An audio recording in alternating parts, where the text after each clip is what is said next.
Quero aproveitar que a igreja está de pé. Quero avançar um pouco aqui para que leiamos o texto bíblico que está em Êxodo capítulo 3, dos versos 1 ao 6. Se você quiser abrir a sua Bíblia, já está projetado aqui. O texto diz assim: E apacentava Moisés o rebanho de Jetro, seu sogro, sacerdote em Midian. E levou o rebanho atrás do deserto e chegou ao monte de Deus, a Horebe. E apareceu-lhe o anjo do Senhor em uma chama de fogo do meio de uma sarça. E olhou, e eis que a sarça ardia no fogo, e a sarça não se consumia.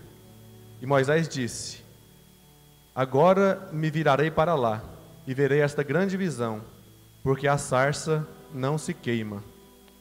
E vendo o Senhor que se virava para ver, bradou Deus a ele do meio da sarça, e disse: Moisés, Moisés. Respondeu ele: Eis-me aqui.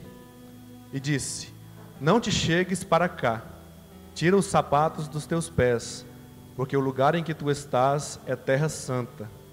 Disse mais: Eu sou o Deus de teu pai, o Deus de Abraão, o Deus de Isaque e o Deus de Jacó. E Moisés encobriu o seu rosto, porque temeu olhar para Deus. Amém? Podem se assentar. Como já mencionado aqui pelo pastor Alessandro, na noite de hoje nós vamos mencionar o tema da primeira lição da Escola Bíblica Dominical, nesse terceiro trimestre.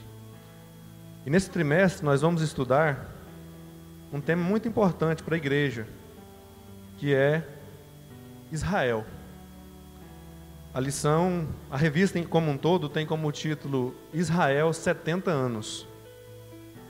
O chamado de uma nação e o plano divino de redenção.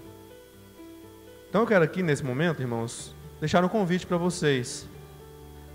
Convidar vocês para participar conosco da Escola Bíblica Dominical todos os domingos, das 9 às 10h30 da manhã. Nós estaremos estudando esses temas aqui. Falaremos sobre Israel. E a primeira lição, irmãos, tem como título o testemunho dos patriarcas.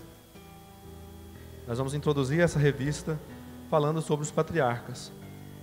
Porque os patriarcas, eles são muito importantes na história de Israel. Eles são meio que fundamentos de Israel.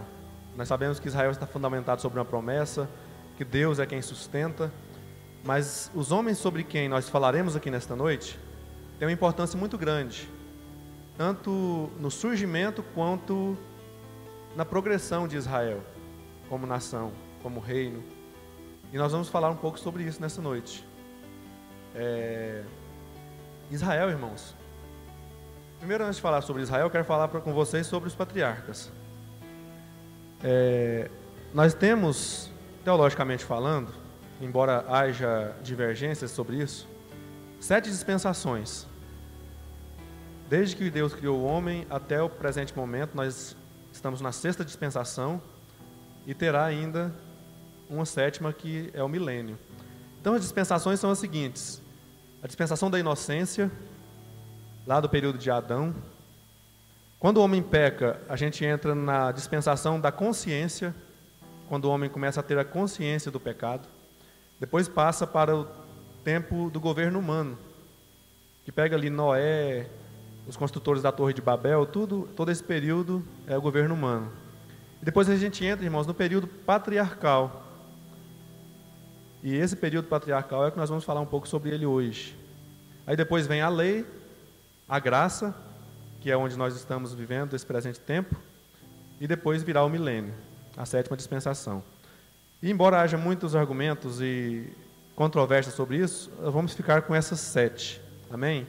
Há quem diga que são 6, quem diga que são 8, há quem diga que nem existe dispensações. Mas nós falaremos hoje sobre o período patriarcal. E o que é período patriarcal? É chamada a Era dos Patriarcas, a primeira das 3 fases da presença do povo hebraico na terra da Palestina. Então Israel viveu por alguns períodos na terra da Palestina, e até hoje eles estão por lá. Mas a primeira dessas fases é chamada de período patriarcal. Tem início quando Deus chama Abraão. Deus chama Abraão lá de Ur dos Caldeus, e quando Abraão atende o chamado de Deus, dá-se início à era patriarcal. E ela termina com o Êxodo, quando Moisés, chamado por Deus, vai ao Egito para libertar o povo. E aí ele promulga a lei e começa a dispensação da lei, findando assim a dispensação patriarcal.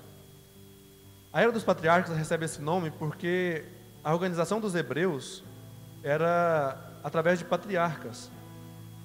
Os líderes das grandes famílias, eles se reuniam e tinham diversas funções, dentre elas de chefe militar, de sacerdote e líder político. Então esses patriarcas, que nós vamos falar hoje, principalmente Abraão, Isaac e Jacó, eles tinham esses poderes, como homens que tomavam conta do exército, homens que tomavam conta da relação do povo com Deus. Então eles eram os patriarcas porque eles tomavam conta disso.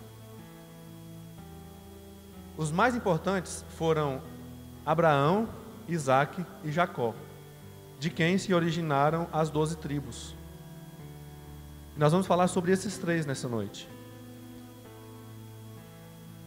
A história de Israel se baseia na experiência desses homens com Deus. Suas vidas contribuíram para o alicerce da fé do Antigo Testamento. Quando Deus se apresentou a Moisés, irmãos, o que ele disse? Ele disse assim: eu sou o Deus dos seus pais, o Deus de Abraão, o Deus de Isaac e o Deus de Jacó.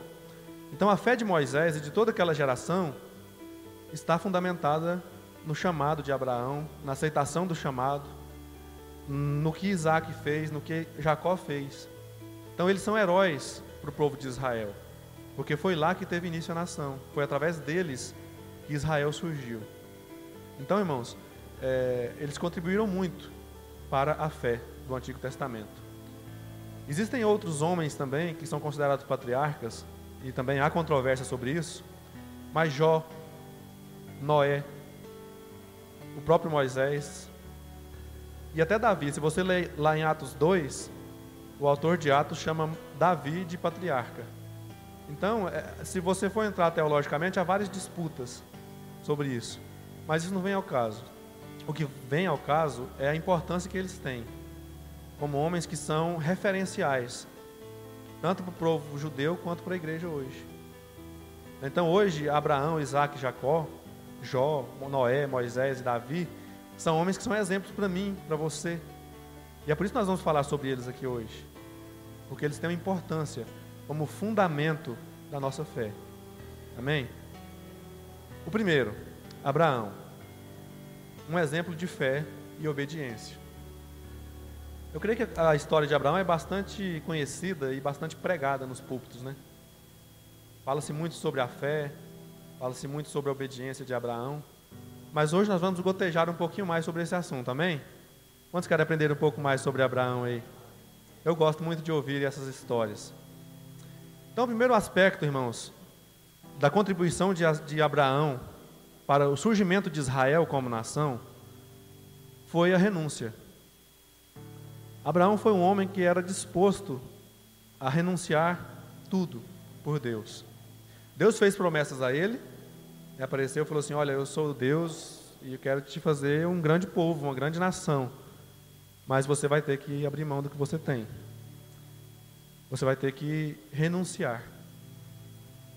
E renunciar é difícil, não é, irmãos? A grande parada aqui é que Abraão aceitou, irmãos. Por isso que nele tem origem a nação de Israel. Deus chegou e falou assim: Abraão, larga tudo. E Abraão largou tudo. Então, ele é muito importante porque se ele não tivesse aceitado, Deus teria que procurar outro. Deus não deixaria de cumprir o seu plano, o seu propósito, caso Abraão negasse o chamado de Deus. Mas Deus teria que achar outra pessoa. Mas o bom é que Abraão obedeceu. Olha só o que acontece lá em Gênesis capítulo 12. Disse o Senhor a Abraão: saia da sua terra, do meio dos seus parentes, da casa de seu pai, e vá para uma terra que eu lhe mostrarei. Versículo 1. E no versículo 4, o autor diz assim: partiu Abraão como o Senhor lhe ordenara. Então, irmãos, aqui está o ponto-chave da importância de Abraão. Ele aceitou o chamado de Deus, ele renunciou. Abraão, ele pertencia a uma família idólatra, uma família rica. E Deus falou assim: Abraão, saia. E Abraão saiu. E aqui eu acho interessante, irmãos, porque eu vinha de Goiânia hoje pensando. Deus é muito bom em esclarecer as coisas, não é? Quando Deus fala com você, você ouve a voz dele, você entende tudo, é muito bom, né? Mas Deus é tão bom também para não revelar nada. Do mesmo tanto que Deus é bom para esclarecer tudo, Ele é muito bom também para não falar nada. Ele só fala assim: vai. E vai depender da nossa fé. Vai depender da gente acreditar mesmo em Deus e deixar tudo. Porque Abraão deixou. Abraão aceitou a proposta de Deus. Falou: Abraão, vai e eu vou fazer de você uma grande nação. Eu vou te mostrar um lugar ainda que você não faz ideia de onde é. E a Bíblia diz: e partiu Abraão como o Senhor ordenou. Então, irmãos, aqui nós vemos em Abraão uma característica que para nós hoje é muito cara: renunciar. Muitas vezes nós ficamos apegados ao que nós temos, ao que nós somos e ao que nós pretendemos, e deixamos de obedecer a Deus por isso. Abraão não teve apego. O pastor pregou um tempo atrás aqui sobre Abraão, né? Falando sobre o desapego de Abraão. Ele usou a passagem lá com Ló, né? Que Abraão falou: Ló, escolhe para onde você quer ir. Se você for para um lado, eu vou para o outro. E Ló escolheu as campinas do Jordão e Abraão foi para o deserto. Por quê? Porque ele era um homem desapegado. Ele confiava que a presença de Deus era suficiente para prosperá-lo. Então Abraão era um homem que era disposto a renunciar. E a renúncia, irmãos, ela é inerente ao chamado de Deus.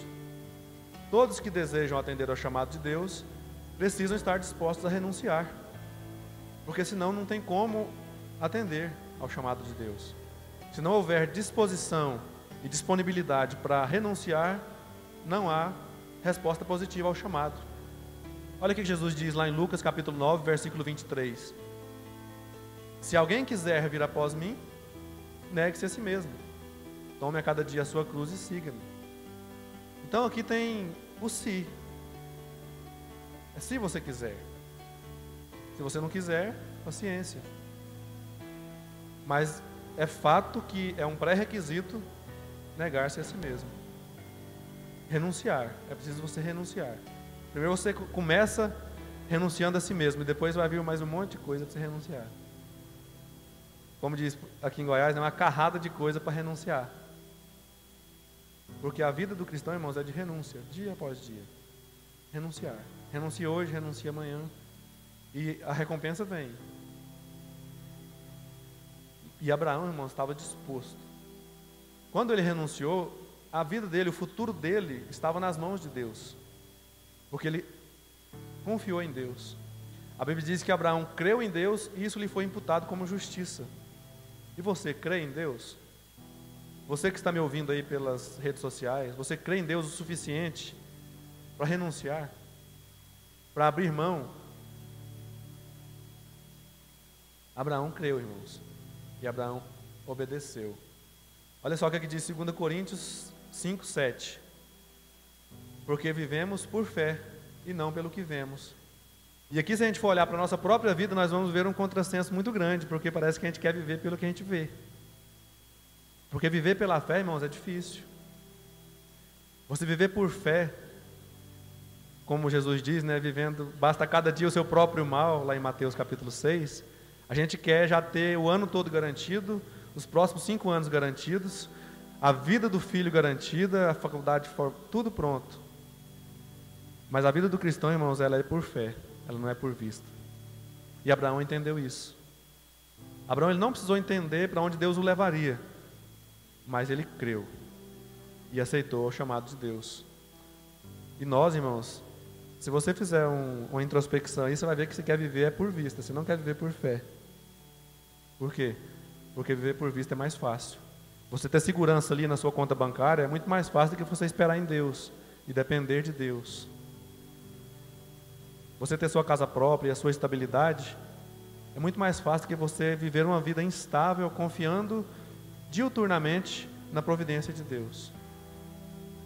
Mas Abraão creu e Abraão obedeceu. E o segundo aspecto da importância de Abraão para Israel, irmãos, foi a fé. Abraão era um homem de fé. Era um homem que ouvia Deus falar e cria. Desde a chamada dele, é notório nas Escrituras que as atitudes dele, as decisões dele eram movidas pela fé. As atitudes de Abraão eram movidas pela fé. Ele vivia numa linha tênue da incerteza, mas ele tinha certeza. Olha que interessante isso, né? Lá em Hebreus, o autor diz que Abraão estava bem certo, mesmo tendo todas as incertezas. Mesmo em um cenário de crise, de insegurança, onde a areia parecia ser movediça, ele estava certo. Por quê? Porque ele era um homem de fé. E nós, irmãos, quando a instabilidade vem, a gente começa a titubear, né? A gente começa a vacilar, ficar com os joelhos vacilantes. Eu não vou ler esse texto todo, porque ele é muito longo, mas se você quiser anotar aí, lá em Hebreus, capítulo 11, versículo 8, até o versículo 12, o autor fala um pouco sobre essa renúncia de Abraão. A Bíblia diz que Deus chegou em Abraão e falou assim: Abraão, deixa sua terra, sua parentela, seu pai, e vai para uma terra que eu vou te mostrar. E eu achei interessante aqui, porque tem uma coisa que é muito revelador para nós. Quando lá nesse texto vai dizer assim: ele considerou fiel aquele que lhe havia feito a promessa. Aí eu coloquei aqui, por que ele creu? Porque ele considerou fiel aquele que lhe havia feito a promessa. Mesmo estando tudo escuro, mesmo estando tudo incerto, Abraão considerou fiel aquele que lhe havia feito a promessa. E você crê na promessa de Deus? Você acredita que o Deus que te prometeu é um Deus que não falha? É um Deus que jamais deixou cair por terra a sua palavra? É um Deus que diz lá em Isaías que vela pela palavra dele para que ela se cumpra. Então, irmãos, se Deus te prometeu, ele vai cumprir. Se Deus te prometeu, ele vai cumprir. E Abraão considerou fiel. Foi por isso que ele creu. Quando você duvida de Deus, não tem como você entregar a sua vida para ele completamente, como Abraão fez. Então, olha só, eu queria que você olhasse para o irmão que está do seu lado e lesse essa frase que está em vermelho aqui, ó. Deus é fiel, Alessandro. Deus é fiel. Você que está me ouvindo aqui, Deus é fiel. Você pode considerá-lo fiel porque Ele é fiel em suas promessas. Ele é fiel naquilo que Ele é. A Bíblia diz que mesmo que nós sejamos infiéis, Deus permanece fiel porque Ele não falha. E aí, irmãos, a vida de Abraão estava sendo tranquila. Deus prometeu, ele vivendo, caminhando, peregrinando pela terra que Deus havia mostrado para ele. Mas aí, de repente, Deus resolveu testar a fé de Abraão. Abraão já tinha demonstrado fé, amém? Em obedecer, em sair, já tinha demonstrado fé. Mas aí Deus arrochou um pouquinho mais para o lado de Abraão. Deus requereu de Abraão que ele sacrificasse o seu filho, Isaque. E Abraão colocou novamente a sua fé em ação, irmãos. Abraão pegou o menino, despediu da esposa, caminhou 3 dias até o monte Moriá, amarrou o menino, e quando ele ia executar o menino, obedecendo a Deus, o anjo do Senhor impediu. Então é por isso, irmãos, que Abraão era um homem de fé. Era um homem que mesmo aquilo que tinha mais valor para ele, ele resolveu entregar para Deus. Ele renunciou àquilo que tinha maior valor na sua vida, que era o seu filho. E muitas vezes, irmãos, nós nos apegamos a coisas tão pequenas, insignificantes. Deus deu para nós o que Ele tinha de melhor, que era o seu filho. E Abraão estava disposto a a dar também o seu filho para Deus. Olha só, por quê, irmãos? Hebreus capítulo 11, versículo 18 diz assim: Deus disse a Abraão: em Isaque será chamada a sua descendência. E Abraão considerou que Deus era poderoso para até dentre os mortos o ressuscitar. Então, quando Abraão pegou o cutelo e ia imolar Isaque, ele estava certo de que Deus era poderoso para ressuscitar Isaque, para não deixar cair por terra a sua promessa. Essa fé desse homem, irmãos, é inabalável, porque mesmo no momento de dificuldade, ele conseguiu crer em Deus. Uma terceira característica desse patriarca é que ele tinha um caráter aprovado.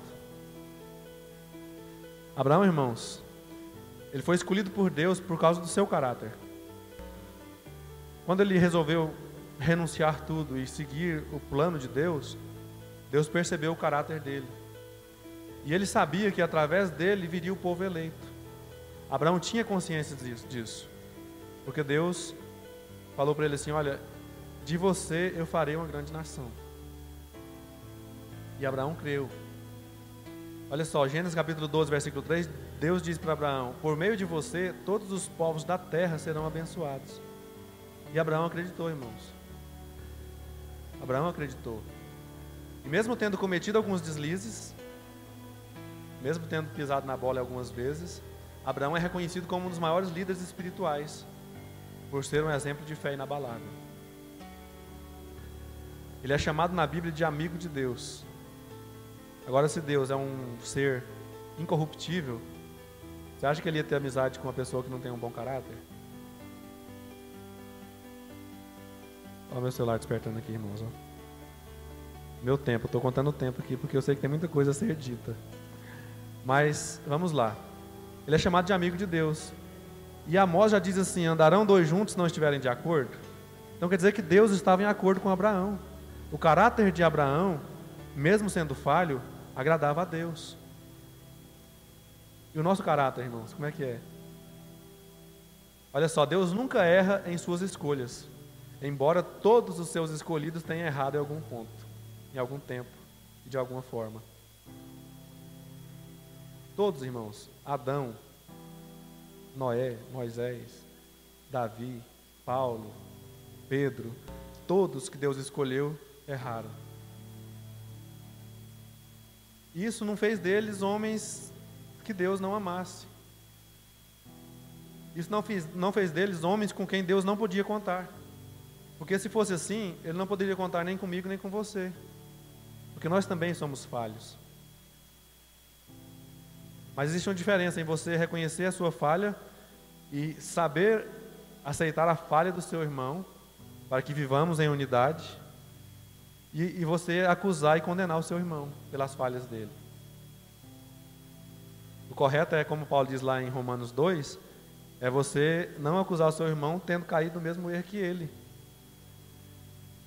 Então, irmãos, Abraão falhava, deslizava, mas Deus conhecia o caráter dele.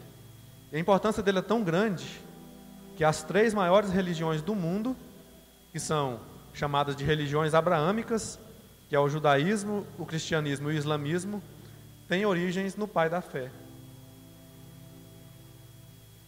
Os judeus chamam Abraão de pai. Vocês lembram lá de Jesus? Quando fala sobre a verdade, fala que eles eram filhos do diabo, porque mentiam. Eles falam: não, nós somos filhos de Abraão. Os islâmicos, eles requerem também a paternidade de Abraão, eles reivindicam a paternidade de Abraão, através do outro filho.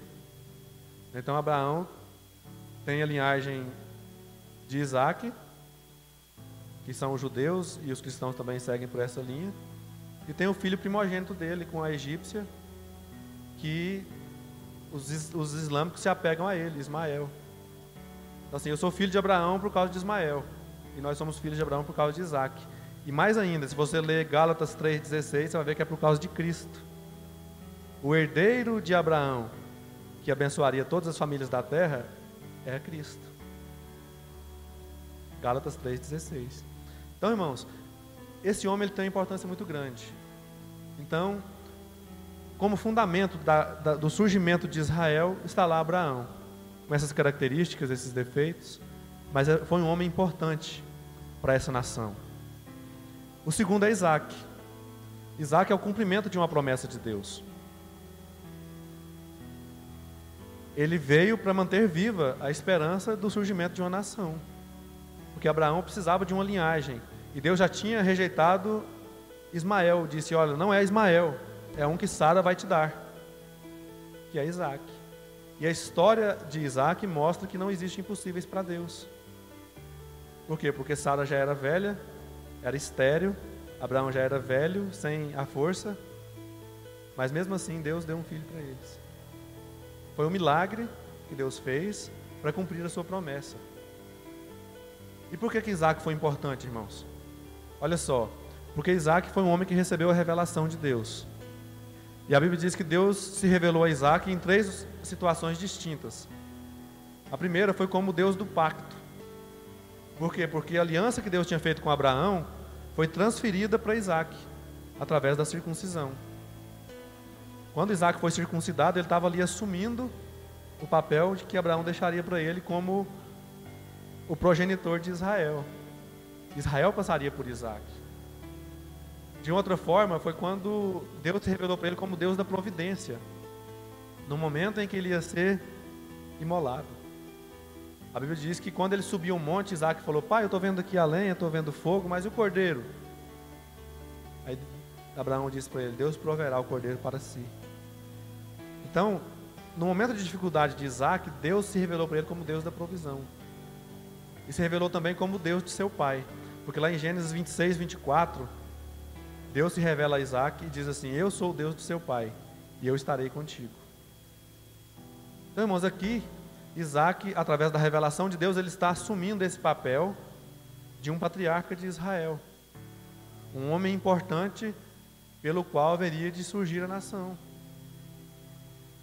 Abraão não falhou ao passar o conhecimento de Deus para o seu filho, como muitos pais têm falhado no nosso tempo presente.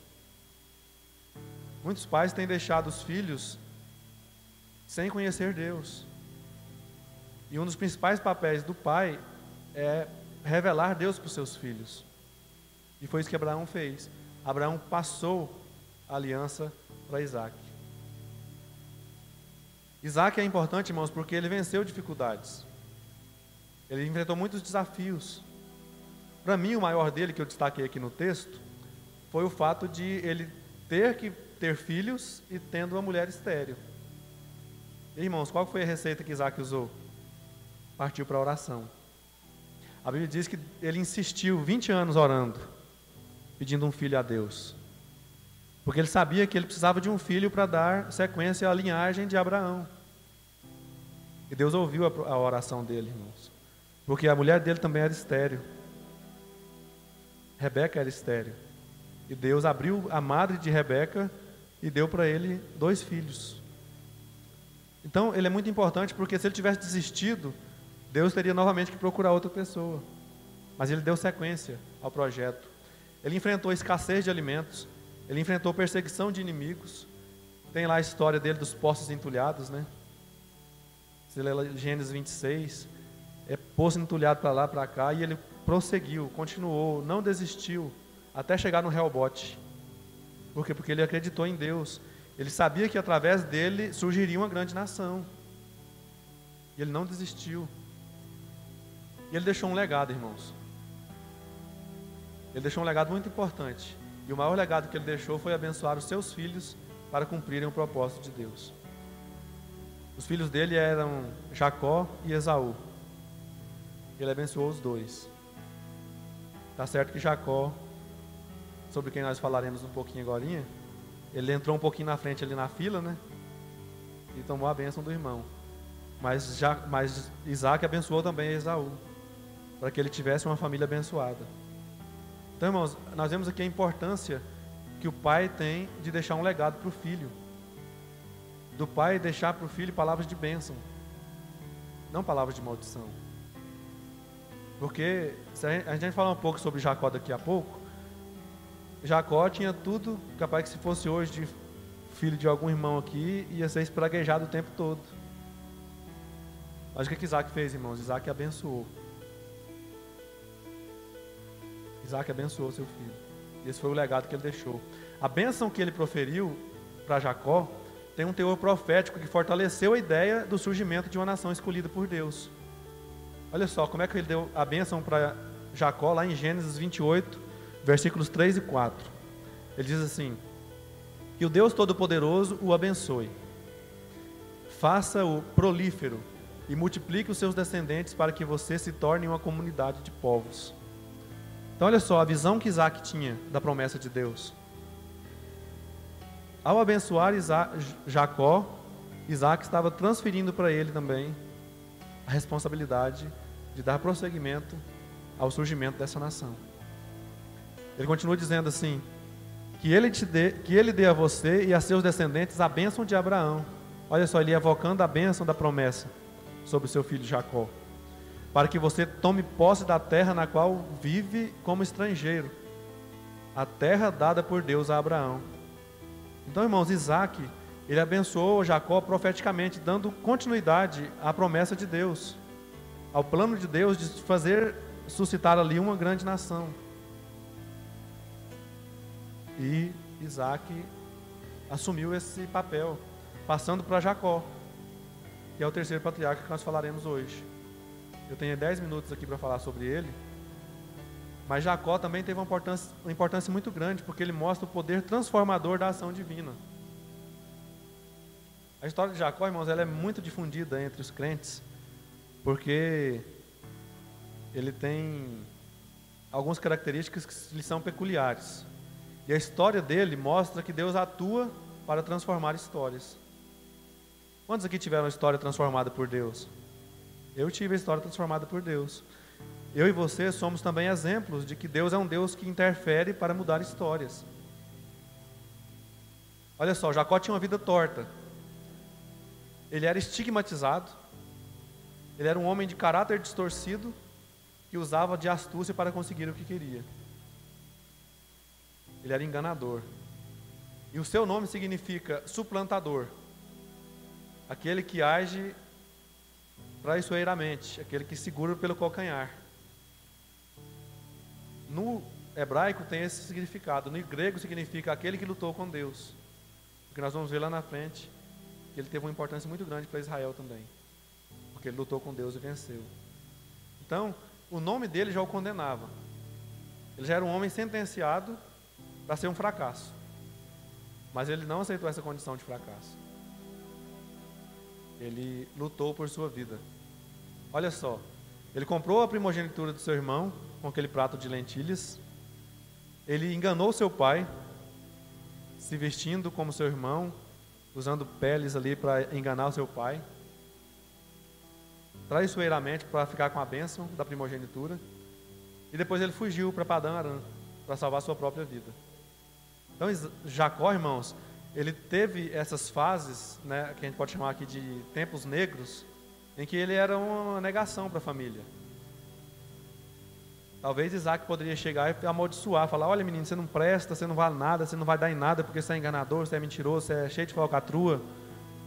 Mas Isaac escolheu abençoar Jacó. E aí quando ele fugiu, ele teve que pagar um pouco pelo que ele tinha feito. Ele teve que acertar as contas. Por quê? Porque ele enganou muito. E chegou o tempo que ele foi enganado.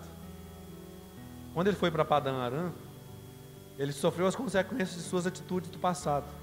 Ele foi enganado pelo seu tio, Labão, e conviveu com um constante medo do reencontro com seu irmão, porque quando ele enganou Esaú, Esaú propôs no coração matá-lo, e por isso que ele fugiu. Então, irmãos, Jacó, ele é um homem que tinha tudo para dar errado. É um homem que tinha tudo para eu estar aqui falando mal, mal e mal. Mas nós temos um Deus que muda histórias. Nós temos um Deus que age, que Ele toca nos corações e transforma os corações. Então olha só, não se deixe enganar, de Deus não se zomba, pois o que o homem semear, isso também colherá. Então Jacó plantou engano, irmãos, ele colheu engano. Ele plantou luta, ele colheu luta. Esse texto está lá em Gálatas 6, 7. Então, olha só, Jacó até aqui tinha tudo para dar errado. Tudo. Mas aí Deus entrou na história dele. Ele teve um encontro transformador com Deus. Ele teve um encontro com Deus, irmãos. Quando ele fugiu, no caminho para Padã Arã, Deus apareceu para ele lá em Betel. Está dando um eco aqui muito forte. Só estou ouvindo o eco. Quando Jacó estava fugindo para Padã Arã, irmãos, Deus apareceu para ele num sonho. A Bíblia diz que ele parou em Betel, que se chamava Luz, deitou, fazendo uma pedra de travesseiro, e teve um sonho. E nesse sonho Deus apareceu para ele, e ele conheceu a Deus. E ele assumiu a aliança com Deus, para dar prosseguimento a essa nação. Mas a vida dele foi transformada mesmo quando ele ficou 20 anos lá em Padã Arã, se casou, teve filhos, e quando ele voltava para encontrar-se com seu irmão, aí ele teve um encontro definitivo com Deus. Um encontro lá no Val de Jaboque. A Bíblia diz que ele lutou com um anjo, que na verdade esse anjo é uma aparição do próprio Deus, como alguns teólogos defendem, uma teofania. E esse encontro, irmãos, deixou marcas na vida de Jacó para sempre. Ele nunca mais foi o mesmo. Você já teve um encontro assim com Jesus? Um encontro que deixou marcas na sua vida e que você nunca mais foi o mesmo? Então, irmãos, Jacó, ele tem uma importância muito grande para Israel, porque ele também não desistiu. Ele podia olhar para si mesmo e dizer assim: não, Deus, não vou dar em nada não. Deus, eu não presto, não sirvo, eu sou enganador mesmo. Mas quando ele assumiu, irmãos, diante de Deus, quando Deus pergunta para ele assim: qual é o seu nome? Ele falou: eu sou Jacó. Aí Deus falou para ele: a partir de hoje você não será mais Jacó, mas será chamado Israel. Jacó é enganador e Israel é príncipe de Deus. Então, irmãos, Deus transformou a história de Jacó. E através de Jacó, Israel foi surgindo. Olha só, Gênesis 32:30 diz assim: e chamou Jacó o nome daquele lugar Peniel, porque dizia: tenho visto a Deus face a face, e a minha alma foi salva. Qualquer semelhança comigo e com você não será mera coincidência, porque nós conhecemos a Cristo e a nossa alma foi salva. Amém? A nossa alma foi salva, irmãos. A vida de Jacó foi essencial para o surgimento de Israel como nação, pois através de seus 12 filhos se originaram as 12 tribos e formaram a nação. Então, irmãos, quando Israel surgiu, quando Moisés sai do Egito e se estabelece em Canaã, são os 12 filhos de Jacó que dão origem a Israel como tribo. São 12 tribos que compunham a nação. Então, irmãos, de Israel surgiu o Salvador do mundo, que é Jesus Cristo. Então você consegue ver a importância desses homens?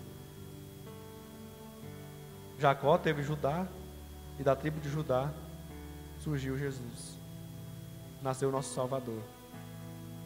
Então, irmãos, Israel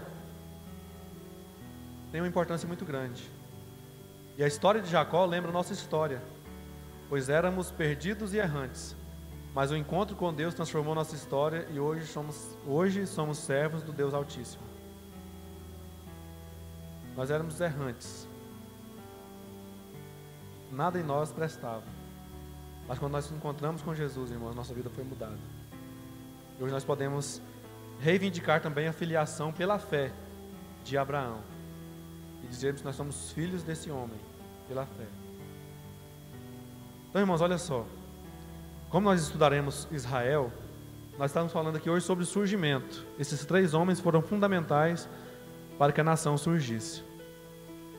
E a nação hoje, ela existe. Ela foi, depois de ter sido destruído e o povo desarraigado de sua terra, Israel ficou um tempo sem existir como nação. Mas, se não me engano, dia 11, 14 de maio de 1948, ele foi reconhecido como Estado. E se você parar para pensar, irmão, se você digitar no YouTube lá sobre documentários que falam acerca de Israel, vocês vão ver o quanto essa nação é importante para o mundo. O sistema nervoso do mundo está lá em Israel. Onde a coisa acontece é lá. Por quê? Porque é uma nação, irmãos. Se você olhar o tamanho do território, você fala, não, isso não vale nada. Mas o mundo inteiro está com os olhos voltados para Israel. O mundo inteiro está com os olhos voltados para aquela pequena faixa de terra sobre a qual Deus tem uma promessa. Então, se você quer aprender mais sobre Israel, quer vir participar, venha para a escola dominical nos domingos, das 9 às 10h30. Nós falaremos nos próximos 3 meses sobre essa nação, que é tão importante. Jerusalém, ela é governada pelo mundo hoje, né? Nem muçulmanos, nem judeus. É uma nação, é uma cidade disputada pelo mundo inteiro. Mas tem a sua importância. Israel tem a sua importância para a história da humanidade. E essa revista vai falar sobre os 70 anos de Israel, que teve início novamente lá em 1948. Então, irmãos, eu deixo aqui o convite. Eu concluo dizendo que a origem de Israel como nação tem como principais personagens esses 3 patriarcas que nós falamos aqui hoje. Todos eles fazem parte da galeria dos heróis da fé. Se você for ler lá em Hebreus capítulo 11, você vai ver quantos esses homens foram importantes. Eles não aceitaram a condição que eles estavam, eles renunciaram o que foi preciso renunciar para que o plano de Deus fosse cumprido. E o plano de Deus foi cumprido. Porque esses homens aceitaram o plano de Deus. Amém? Eu queria que você colocasse de pé e queria fazer uma oração.